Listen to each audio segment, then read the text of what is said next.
ஓம் சாந்தி. 27/5/2025 காலை முரளி. முரளியின் சாரம். பாபா சொல்றார், இனிமையான குழந்தைகளே, உங்களுடைய முகம் இப்போது ஸ்வர்க்கத்தின் பக்கம் உள்ளது. நீங்கள் நரகத்திலிருந்து விலகி சொர்க்கத்தின் பக்கம் சென்று கொண்டிருக்கிறீர்கள். அதனால் புத்தியின் யோகத்தை நரகத்திலிருந்து வெளியில் கொண்டு வாருங்கள். கேள்வி: அனைத்தையும் விட உயர்ந்த மற்றும் சூட்சுமமான இலக்கு எது? அதை யார் கடந்து செல்ல முடியும்? பதில்: குழந்தைகள், நீங்கள் சொர்க்கத்தின் பக்கம் முகத்தை வைத்திருக்கிறீர்கள். மாயை உங்கள் முகத்தை நரகத்தின் பக்கமாக திருப்பி வைத்து விடுகிறது. அநேக புயல்களை கொண்டு வருகிறது. அந்த புயல்களை கடந்து செல்ல வேண்டும். இதுதான் சூட்சுமமான இலக்கு ஆகும். இந்த இலக்கை கடந்து செல்வதற்காக முழுமையாக பற்றற்றவர் ஆக வேண்டும். நிச்சயம் மற்றும் தைரியத்தின் ஆதாரத்தினால் இதை கடந்து செல்ல முடியும். விகாரி ஆத்மாக்களுக்கு நடுவில் இருந்து கொண்டே நிர்விகாரியான அன்னப்பறவையாக ஆக வேண்டும். இதுவே கடினமான முயற்சி ஆகும். பாடல்: பலசாலிக்கும் பலமற்றவனுக்கும் இடையில் நடக்கும் யுத்தம். ஓம் சாந்தி. புத்திசாலியான குழந்தைகள் அந்த அர்த்தத்தை புரிந்து கொள்வார்கள்.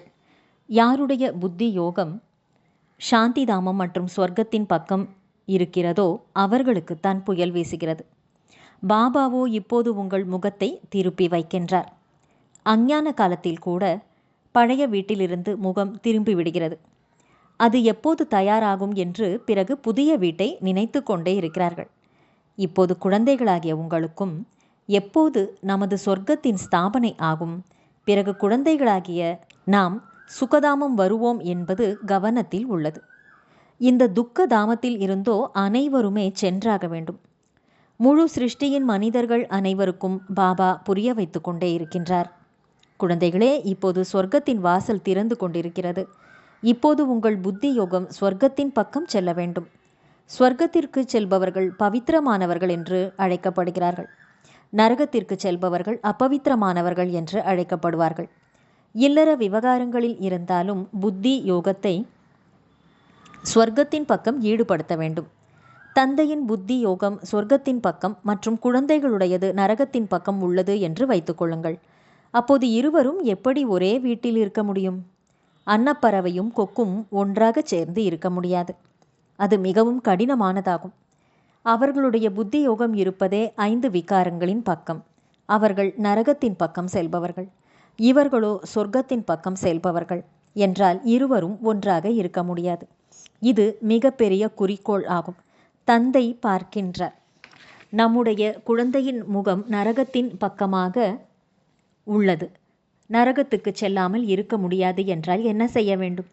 நிச்சயமாக வீட்டில் சண்டை வரும். இதுவும் ஒரு ஞானமா என்று.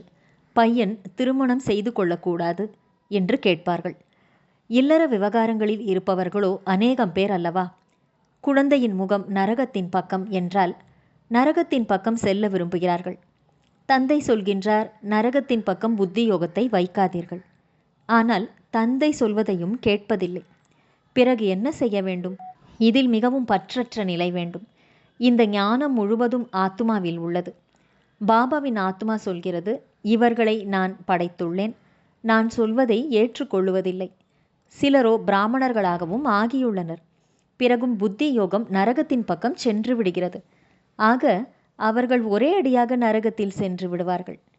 குழந்தைகளுக்கு புரிய வைக்கப்பட்டுள்ளது, இது ஞான கடலின் தர்பார் சபையாகும். பக்தி மார்க்கத்தில் இந்திரனின் தர்பார் என்றும் பாடப்படுகிறது. புஷ்பராகம் பரி, நீலம் பரி, மாணிக் பரி என்று அநேக பெயர்கள் வைத்திருக்கிறார்கள். புக்ராஜ் பரி, அதாவது புஷ்பராகம், நீலம், மாணிக்கம் என்று அநேக பெயர்களை வைத்திருக்கிறார்கள். ஏனென்றால் ஞான நடனம் ஆடுகிறதல்லவா? விதவிதமான பரிகள், தேவதைகள் இருக்கிறார்கள். அதுவும் பவித்திரமானவர்களாக இருக்க வேண்டும். யாராவது அசுத்தமானவரை அழைத்து வந்துவிட்டால் தண்டனை பெற நேரிடும். இதில் மிகவும் தூய்மை இருக்க வேண்டும். இந்த குறிக்கோள் மிகவும் உயர்ந்தது. அதனால் மரம் சீக்கிரமாக விருத்தி அடைவதில்லை. அதாவது பிராமணர்களுடைய குலம் வெகு சீக்கிரம் விருத்தி அடைவதில்லை. பாபா தரும் ஞானத்தையும் யாரும் அறிந்திருக்கவில்லை. சாஸ்திரங்களிலும் கூட இந்த ஞானம் கிடையாது. நல்லது. தாரணைக்கான முக்கியமான சாரம். 1. இந்த பழைய உலகத்தின் கடைசியில் தந்தை வந்துள்ளார் என்றால் முற்றிலும் சமர்ப்பணம் ஆகிவிட வேண்டும். பாபா, இவை அனைத்தும் உங்களுடையவை என்று இந்த யுக்தியினால் நீங்கள் புண்ணிய ஆத்மா ஆகிவிடுவீர்கள். 2. முரளியை ஒருபோதும் தவறவிடக்கூடாது. முரளியை பற்றி கவலை இல்லாமல் இருந்துவிடக்கூடாது. நான் படிக்காவிட்டால் என்ன, நாமோ அனைத்தையும் செய்து முடித்து விட்டோம் என்று இருந்துவிடக்கூடாது. இது தேக அபிமானம் ஆகும். முரளியை அவசியம் படிக்க வேண்டும். வரதானம். தன்னைத்தான் மோல்டு பண்ணிக்கொண்டு ரியல் கோல்டு ஆகி ஒவ்வொரு காரியத்திலும் வெற்றி அடையக்கூடிய தன்னை மாற்றிக்கொள்ளுபவர் ஆகுக. யார் ஒருவர் எந்த ஒரு சூழ்நிலையிலும் தன்னை மாற்றிக்கொண்டு சுய மாற்றம் செய்பவர் ஆகிறாரோ அவர் எப்போதும் வெற்றி அடைகிறார். எனவே சுயத்தை மாற்றுவதற்கான லட்சியம் வையுங்கள். பிறர் மாறட்டும், அப்போதுதான் நான் மாறுவேன் என்பது அல்ல. பிறர் மாறினாலும் மாறாவிட்டாலும் நான் மாற வேண்டும். பிறருக்கு எடுத்துக்காட்டாக நான் இருக்க வேண்டும். எப்பொழுதும் மாற்றத்தை கொண்டு வருவதில் முதலில் நான் என்று இருங்கள்.